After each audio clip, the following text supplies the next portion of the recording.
Hello, this is Priyanka Sharma. I welcome you all on the digital platform of Achievers Academy. हम कर रहे थे noun. Noun की अब तक की आपकी 2 क्लासेस हो चुकी हैं। मैंने आपको नाउन से रिलेटेड कई रूल्स बताए हैं। आज आपकी जो थर्ड क्लास होगी नाउन से नाउन के रिलेटेड आपको इसमें आगे का जो पोर्शन रहा है नाउन का वो करवाया जाएगा जिसमें आपको नाउन के सिंगुलर फॉर्म्स, प्लूरल फॉर्म्स बताए जाएंगे। तो let's get started. See on your screen you can see that we have some singular noun and their plural form.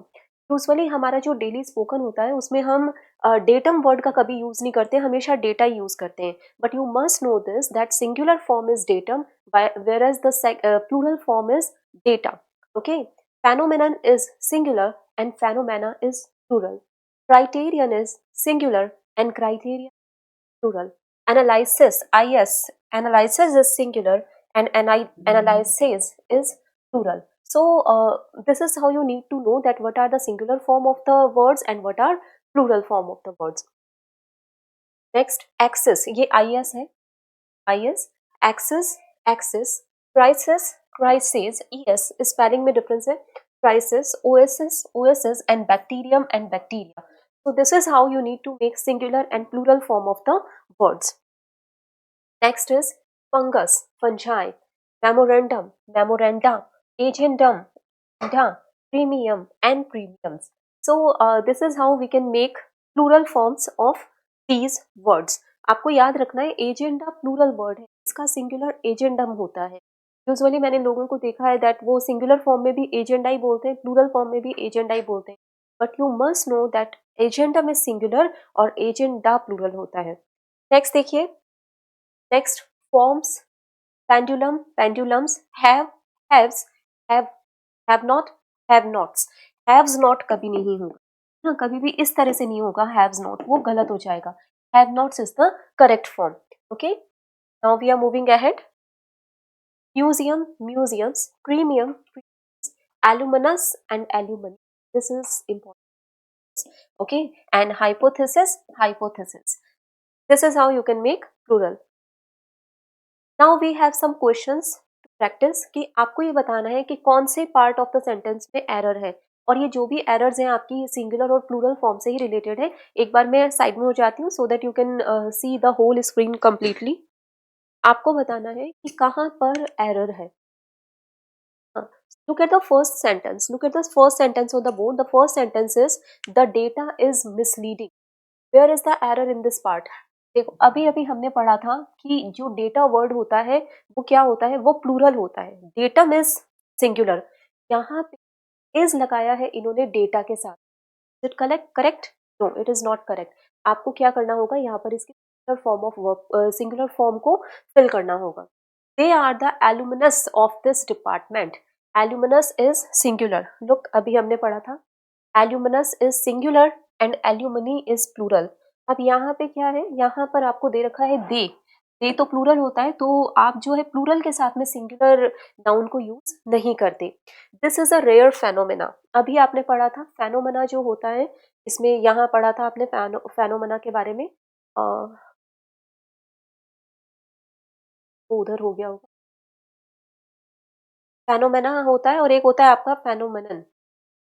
यहाँ पर क्या आ जाएगा आपका, यहाँ पे फेनोमेनन आएगा. अभी अभी मैंने आपको दिखाया ही था. What is your criteria? Criteria यहाँ पर आप बताइए, क्राइटेरिया वर्ड सही है कि गलत है? आपको अभी अभी मैंने सिंगुलर और प्लूरल सिखाए हैं जिसमें आपको बताया है कि सिंगुलर फॉर्म क्या होती है वर्ड्स की और प्लूरल फॉर्म क्या होती है.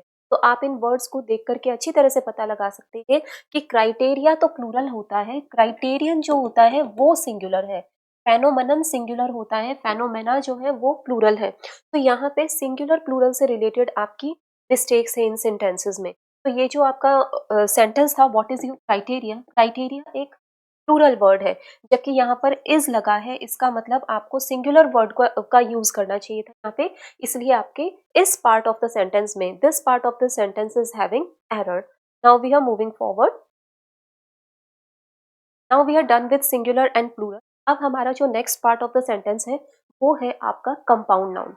कंपाउंड नाउन क्या होता है? कंपाउंड नाउन वो होता है जो डिफरेंट वर्ड्स के ग्रुप से मिलकर के बनता है. जैसे यहाँ पे देखिए mother in law, father in law. Okay, ये कंपाउंड नाउन है। अब हम इनका इनका प्लूरल बनाना सीखेंगे, कंपाउंड नाउन्स का, सिर्फ कंपाउंड नाउन्स का।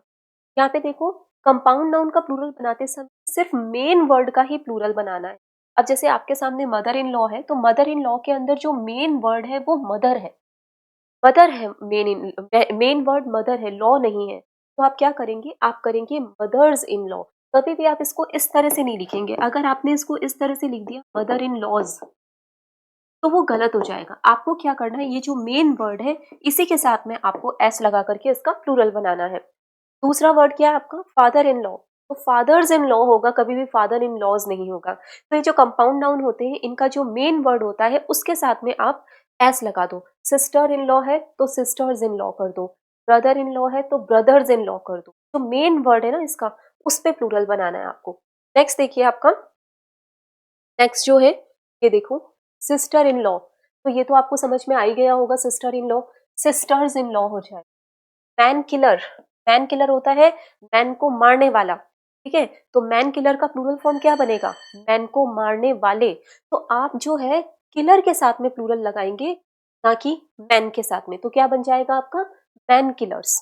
मैन किलर जो मैन को मारता है, मैन किलर्स जो वो बहुत सारे लोग जो मैन को मारते हैं, तो मैन किलर्स हो जाएगा। वुमेन हेटर, वो विमेन से नफरत होती है, और इसका बन जाएगा वुमेन हेटर्स। हेटर नफरत करने वाला, हेटर्स नफरत करने वाले। तो आपको क्या करना है, इस तरह से इनका प्लूरल बनाना है। फिर देखो, passer by, passers by. Obviously bys तो लगा नहीं सकते ना आप यहाँ पे, तो आप क्या लगाएंगे यहाँ पे, पासर्स बाय, यानी कि वहां से गुजरने वाले, पासर्स बाय। तो इस तरह से इन वर्ड्स का प्लूरल बनाया जाता है। आपको क्या याद रखना है, जब भी कंपाउंड नाउन आएगा तो आपको सिर्फ मेन वर्ड के साथ में एस लगा करके उसका प्लूरल बनाना है। कभी भी लॉ, जैसे मदर इन लॉ आ गया, तो लॉ के साथ में अगर आप एस लगा दोगे तो वो इनकरेक्ट हो जाएगा। आगे चलते हैं। हाँ, ये भी काफी अच्छे वर्ड्स हैं। इनमें बहुत कंफ्यूजन हो जाता है स्टूडेंट्स को। जैसे ये वर्ड देखो, स्पूनफुल। स्पूनफुल का मतलब होता है एक चम्मच। और अगर मैं कहना चाहूँ कि 2 चम्मच या 3 चम्मच, तो हम क्या कहेंगे, क्या हम, अगर मैं कह दूं स्पून्सफुल, तो क्या ये सही होगा, ये गलत होगा। कभी भी आपको स्पून के साथ में एस नहीं लगाना है, इसको इस तरीके से आपको एस लगा करके प्लूरल फॉर्म बनानी है। स्पून्सफुल होगा, स्पूनफुल्स होगा। मीन्स आपको एस किसके साथ में लगाना है, आपको फुल के साथ में एस लगाना है। स्पून के साथ में आप एस लगाओगे तो गलत हो जाएगा ग्रामेटिक। ओके, तो आपको इस तरह से इनकी प्लूरल फॉर्म बनानी है।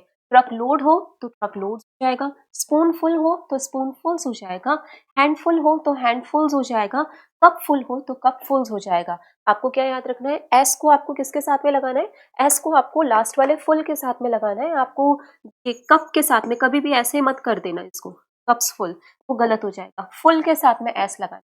This is the correct way of making plural of these words. Okay, चलो आगे चलते हैं। Now let's move forward. हाँ, अब आपका जो नेक्स्ट चीज स्टार्ट होती है वो है आपका नाउन एंड जेंडर। जेंडर क्या होता है, जो कि आपने छोटी क्लासेस में पढ़ा होगा। मस्कुलाइन जेंडर होता है, फेमिनाइन जेंडर होता है, न्यूट्रल जेंडर होता है। अब ये मस्कुलाइन क्या होता है, मस्कुलाइन जेंडर, यहाँ पे देखिए मस्कुलाइन जेंडर है। मस्कुलाइन जेंडर क्या होता है, मस्कुलाइन जेंडर का मतलब होता है जो मेल से रिलेटेड है, जो मेल है। जैसे एक एग्जाम्पल देखो, father, father is a masculine, Hindi में इसको बोलते हैं पुल्लिंग, ठीक है। और अंकल, ब्रदर, बॉय, ये सब मस्कुलाइन जेंडर है। फेमिनाइन क्या होता है, जो लेडी से रिलेटेड होता है। तो इसका, इसमें कौन कौन से एग्जांपल आएंगे आपके, सिस्टर, आंट, मदर, ये सभी क्या है, फेमिनाइन जेंडर है, ठीक है। Next is neutral. Neutral gender का मतलब क्या होता है, न्यूट्रल जेंडर का मतलब होता है ऐसी चीज जिनका कोई जेंडर नहीं है। जैसे एग्जाम्पल के तौर पे आपकी चेयर, आप बताइए, चेयर को आप, ना आप उसको पुल्लिंग मानते हैं, ना आप उसको फेमिनाइन जेंडर मानते हैं, वो एक न्यूट्रल जेंडर है, ठीक है। चेयर, टेबल, ये जितनी भी, all the things around us, all the things around us are neutral gender. And next is common gender. Teacher, student, doctor, baby. आपका देखिए, ये जो कॉमन जेंडर होता है, कॉमन जेंडर का क्या मतलब है, कॉमन जेंडर का मतलब है कि इसमें मेल भी इंक्लूडेड है और फीमेल भी इंक्लूडेड है। अब जैसे टीचर है, टीचर में आप देखेंगे टीचर के अंदर क्या होता है, मेल टीचर्स भी होते हैं और फीमेल टीचर्स भी होते हैं। इसी तरह से स्टूडेंट में मेल स्टूडेंट्स भी होते हैं, फीमेल स्टूडेंट्स भी होते हैं, इसीलिए इसको किस कैटेगरी में रखा है, कॉमन जेंडर में, क्योंकि इसमें दोनों ही तरीके के मेल और फीमेल दोनों ही होते हैं, इसलिए वो कॉमन जेंडर है, डॉक्टर लेडी डॉक्टर भी होती है, मेल डॉक्टर्स भी होते हैं। तो इस तरह से आप देख सकते हो कि इसमें दोनों ही तरीके के जेंडर्स आते हैं, इसलिए इसको कॉमन जेंडर कहते हैं। न्यूट्रल जेंडर को ना स्त्रीलिंग माना जाता है, ना पुल्लिंग माना जाता है, neither it is masculine nor it is feminine, that is why they are considered neutral gender. Okay, and feminine masculine तो आप समझ ही गए हैं। Now we are moving towards the next slide. Okay, आप देखिए, अब आपका जो नेक्स्ट आता है वो क्या है, आपका प्रोफेशन। प्रोफेशन, कई बार हम सोचते हैं कि वुमेन सोल्जर होगा या मेल सोल्जर होगा, ऐसे में आपको कंफ्यूज होने की जरूरत। जब कभी भी प्रोफेशन की बात हो, किसकी बात हो, प्रोफेशन की। प्रोफेशन क्या होता है, प्रोफेशन वो होता है जो एक पर्सन अपना काम धंधा जो होता है वो उसका प्रोफेशन होता है। जब कभी भी प्रोफेशन की बात होगी तो make sure you are going to use the word man for someone who is male, and women for someone who is female. एक तो जैसे यहाँ पे देखिए, वुमेन सोल्जर, मैन सोल्जर, अगर मैं यहाँ पे लिख female soldier and male soldier, तो वो गलत हो जाता। मेल फीमेल आपको प्रोफेशन के कॉन्टेक्स्ट में नहीं दिख रहा है। मेल फीमेल आपको सिर्फ फिजिकल ट्रेट्स की जब बात होती है, जब हम डिफ्रेंशिएट करते हैं मेल को और फीमेल को फिजिकल ट्रेट्स के बेसिस पे, सिर्फ वहां पर हमें मेल और फीमेल यूज करना होता है। जब भी आप प्रोफेशन की बात करेंगे तो अगर कोई लेडी डॉक्टर है तो वुमेन वुमेन डॉक्टर होगी, और अगर कोई मेल है तो वो मैन मैन कहलाएगा। जब भी प्रोफेशन की बात, सर्वेंट है, servant is also a profession, तो आप अगर कोई लेडी है तो आप उसको वुमेन सर्वेंट या मेड सर्वेंट कह सकते हैं। मैन सर्वेंट मतलब, कहने का है मतलब ये आपका कि जब भी आप प्रोफेशन की बात करेंगे तो मैन या वुमेन जैसे वर्ड्स का यूज करें, मेल और फीमेल के लिए। मेल फीमेल वर्ड यूज नहीं करना है, male male soldier, female soldier नहीं, man soldier and women soldier. Okay, अब यहाँ पर है, यहाँ पर आप क्या यूज करेंगे, मेल और फीमेल। यहाँ पर किसकी बात हो रही है, यहाँ पर बात हो रही है फिजिकल कैरेक्टरिस्टिक्स की। यानी कि जब आप डिफरेंशिएट करते हो एक इंसान की, एक मेल और फीमेल के फिजिकल जो अपीयरेंस, जो फिजिकल जो कैरेक्टरिस्टिक्स होते हैं, उनके बेसिस पे जो डिफरेंस होते हैं, उनके बेसिस पे अगर आप किसी को डिफरेंशिएट करते हो तब आप मेल और फीमेल वर्ड का यूज करोगे। प्रोफेशन वाले में मैन वुमेन यूज करना है, और जब फिजिकल कैरेक्टरिस्टिक्स के बेसिस पे हम डिफरेंशिएट करेंगे तो मेल और फीमेल का यूज करेंगे। अब यहाँ पे देखो, यहाँ पर आपके सामने दो ऑप्शंस है। ड्रेस की बात हो रही है, तो ड्रेस के साथ में, सपोज आप ड्रेस की बात कर रहे हैं, तो ड्रेस के साथ में आप क्या लगाएंगे, मैन ड्रेस लगाएंगे या मेल ड्रेस लगाएंगे। यहाँ पर आप लगाएंगे मेल ड्रेस। क्यों लगाएंगे मेल ड्रेस, क्योंकि मेल की जो ड्रेस होगी वो फीमेल की ड्रेस से अलग होगी। और वो किस बेसिस पे अलग होगी, प्रोफेशन के बेसिस पे नहीं, वो उससे अलग होगी उसके फिजिकल कैरेक्टरिस्टिक्स के बेसिस, राइट। तो जब भी हम फिजिकल कैरेक्टरिस्टिक्स के बेसिस पे डिफरेंशिएशन करते हैं तो हम मेल फीमेल यूज करते हैं, और जब भी हम प्रोफेशन के बेसिस पे डिफरेंशिएट करते हैं तो मैन और वुमेन का इस्तेमाल करते हैं। इसी तरह से फीमेल पर्स या वुमेन पर्स, अब पर्स है, ठीक है, पर्स जो है वो, ये भी पर्स जो है वो भी जो मेल मेंबर्स होते हैं उनका अलग होता है, फीमेल मेंबर्स का अलग होता है। तो यहाँ पर भी किसी प्रोफेशन की बात नहीं हो रही है, आप उनको फिजिकल कैरेक्टरिस्टिक्स के बेसिस पे ही डिफरेंशिएट करते हुए पर्स को डिजाइन कर रहे हैं, तो फीमेल पर्स होगा। ठीक है, मेल शूज अलग होते हैं और फीमेल शूज अलग होते हैं। मैन शूज नहीं होगा, यहाँ पर भी क्या होगा, मेल शूज होगा। मेल मेल के पैर की जो बनावट है उसके आधार पे उनका जूता डिजाइन किया जाता है, और जो फीमेल के पैर की बनावट है उसके आधार पर उनका जो फुटवेयर होता है वो डिजाइन किया जाता है। तो जब भी हम डिफ्रेंशिएट करते हैं किसी के फिजिकल कैरेक्टरिस्टिक्स के बेसिस पे, तो आपको मेल फीमेल लगाना है। और अगर आप डिफ्रेंशिएशन कर रहे हैं किसी के प्रोफेशन के बेसिस पे कि ये तो जो महिला डॉक्टर है, ये पुरुष डॉक्टर है, तब आपको मैन और वुमेन लगाना है। ठीक है, मेल एसेसरी, मैन एसेसरी क्या होता है, एसेसरी सामान होते हैं जो मेल यूज करते हैं या फीमेल यूज करती हैं, तो इनके बेसिस पे भी मेल लगाना है, आपको मैन का यूज नहीं करना। तो इस तरह से आप क्या कर सकते हैं, जेंडर्स का इस्तेमाल कर सकते हैं अलग अलग नाउन्स के लिए। नेक्स्ट देखिए, हाँ, अब यहाँ पर कुछ चीज और बता देती हूँ आपको। ये देखिए, अब आपको यहाँ पे बताना है कि इन सेंटेंसेस में कौन कौन सा जेंडर यूज किया जाए। पहले मैं आपको सबसे पहले मैं आपको ये बता देती हूँ। देखो, आपको ये बात तो पता ही है अच्छी तरीके से, ये वाली बात 1 मिनट में। अब देखो, ये तो सबको ही पता है, एवरीबॉडी नोज़ कि अगर मस्कुलाइन जेंडर है तो हम उसके साथ में क्या यूज़ करेंगे? ही यूज़ करेंगे। सबको पता है फेमिनाइन जेंडर है तो हम उसके साथ में क्या यूज़ करेंगे? शी यूज़ करेंगे। सबको पता है अगर न्यूट्रल जेंडर है तो हम क्या यूज़ कर देंगे उसके साथ में?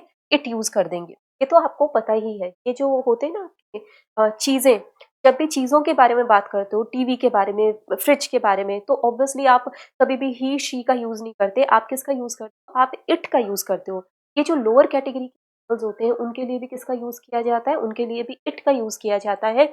और आपका एक बात और बताती हूँ आपको, आपके बेबी होता है, बेबी के लिए भी आपको इट का ही यूज़ करना होता है क्योंकि बेबी को हम जेंडर से परे मानते हैं। हम ये नहीं देखते कि वो लड़का है या लड़की, बेबी को जेंडर से परे माना जाता है, तो बेबी के लिए भी इट का यूज़ किया जाता है।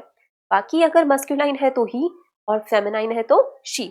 एक अब देखिए, अब यहाँ पे देखिए, एक पहले तो ये एग्ज़ाम्पल कर लेते हैं। The child is asleep, don't wake. अब हमें नहीं पता कि चाइल्ड का जो जेंडर है वो क्या है, whether the child is a male, whether the child is a female. तो हम क्या कर सकते हैं, चाइल्ड है, बेबी है, इन्फेंट है, हम उसके लिए क्या यूज़ कर सकते हैं? इट यूज़ कर सकते हैं। ओके, नेक्स्ट देखो, if a student works hard is sure to win. अगर एक स्टूडेंट हार्ड मेहनत करता है तो वो पक्का जीत। देखो, ये जो है ना सेंटेंस, इसमें थोड़ा-सा एक्सप्लेनेशन मैं आपको देना चाहूँगी। अ, आपका ये जो है sentence, if a student works hard is sure to win. देखो, कई बार क्या होता है कि कुछ सेंटेंसेस में हमें जेंडर क्लियर नहीं होता कि सामने वाला मेल है या फीमेल। अगर हमें जेंडर क्लियर नहीं है, सामने वाला मेल है या फीमेल, तब हम किसका यूज़ करेंगे? सिर्फ़ और सिर्फ़ मेल जेंडर का ही यूज़ करेंगे। हिंदी में भी तो ऐसे ही होता है। सपोज़ करिए सपोज़ करिए कि आप सभी जो है पेपर देने के लिए बैठे हैं। तो जब पेपर का आखिरी टाइम आ जाता है, 5-7 मिनट ही बचे होते हैं, तो जो इन्विजिलेटर होता है वो क्या कहता है? जिस किसी ने भी पेपर कर लिया है, वो अपना पेपर मुझे देके जा सकता है। अब यहाँ पर हमने किसी एक स्पेसिफिक जेंडर की बात नहीं करी, हमने मेल को ही चुना। कभी भी हम ऐसे नहीं कहते हैं कि जिस किसी ने भी अपना पेपर कर लिया है, अपना पेपर देके जा सकती है। जा सकती है कभी नहीं बोलते। जब कभी भी हम जेंडर स्पेसिफिक नहीं होते हैं तो हम मेल को ही चुनते हैं, हिंदी लैंग्वेज के अंदर भी। हम क्या कहते हैं, जिसने भी पेपर कर लिया है जा सकता है पेपर दे करके। जा सकता है मतलब कि आप में अगर कोई मेल हो वो भी पेपर दे के जा सकता है अपना, और फीमेल हो तो वो भी अपनी कॉपी सबमिट करा करके जा सकती है। तो जा सकता है वर्ड यूज़ करते हैं अपन दोनों ही जेंडर्स के लिए, जब कभी भी हम जेंडर स्पेसिफिक होकर के बात नहीं करते हैं तब। एक और एग्ज़ाम्पल देकर के बताती हूँ। जैसे सपोज़ करिए, इमेजिन करिए अ आप आपके गेट पे कोई आया है, तो आप क्या कहेंगे? जो कोई भी आया है उसको कह देना कि कल आए। सपोज़ कि आप मूड में नहीं है बात करने की, आपके पास में आप अभी बिज़ी हैं, तो आप क्या कहेंगे? जो कोई भी आया है उसे कह दो अभी जाए और कल आ जाए, और उसको कह दो कि वो अभी जा सकता है। वो अभी जा सकता है, मतलब वो अगर मेल है तो भी वो जा सकता है, फीमेल है तो भी वो जा सकती है, क्योंकि अभी आप बिज़ी हैं, अभी आप बात नहीं कर सकते। जो कोई भी आया है उसे कह दो वो जा सकता है। जो कोई भी मतलब अभी भी आप क्या है, जेंडर स्पेसिफिक होकर के बात नहीं कर रहे हैं, तो आप कह रहे हैं जो कोई भी आया है वो जा सकता है। तो इसमें अगर मेल आया है तो वो भी जा सकता है, फीमेल आई है तो वो भी जा सकती है।